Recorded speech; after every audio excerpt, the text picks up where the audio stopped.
بسم اللہ الرحمن الرحیم۔ اعوذ باللہ من الشیطان الرجیم۔ بسم اللہ الرحمن الرحیم۔ سوال یہ ہے کہ روزے کی حالت میں ڈرپ لگوانا یا انجیکشن لگوانا کیسا ہے؟ جواب یہ ہے کہ روزہ دار انجیکشن لگوا سکتا ہے، اگرچہ وہ انجیکشن روزے دار کو تقویت بھی پہنچا رہا ہو تب بھی درست ہے۔ اسی طرح ڈرپ لگوانے کا بھی یہی حکم ہے، روزہ اس کا درست ہوگا۔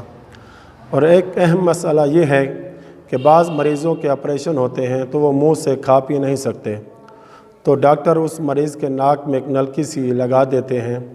اب اس مریض کا کھانا پینا کچھ دنوں کے لیے ناک کے ذریعے سے ہی ہوتا ہے، تو یہ بات عرف پر چھوڑ دی جائے گی، یعنی عرف میں اگر کہا جا رہا ہے کہ یہ اس انداز سے کھا پی رہا ہے تو اس صورت میں اس کا روزہ باطل ہو جائے گا۔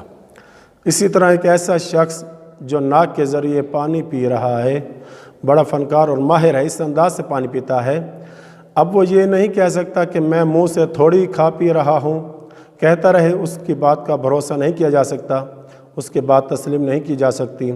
لیکن اگر عرف یہ حکم لگا رہا ہے کہ یہ پانی پی رہا ہے تو اس کا بھی روزہ باطل ہو جائے گا۔ تو خلاصہ یہ کہ معیار عرف ہے، عرف فیصلہ کرے گا کہ اگر یہ ناک کے ذریعے کھا پی رہا ہے تو اس کا روزہ باطل ہوگا، اگر یہ کھا پی نہیں رہا تو اس کا روزہ درست ہوگا۔ والسلام علیکم ورحمۃ اللہ وبرکاتہ۔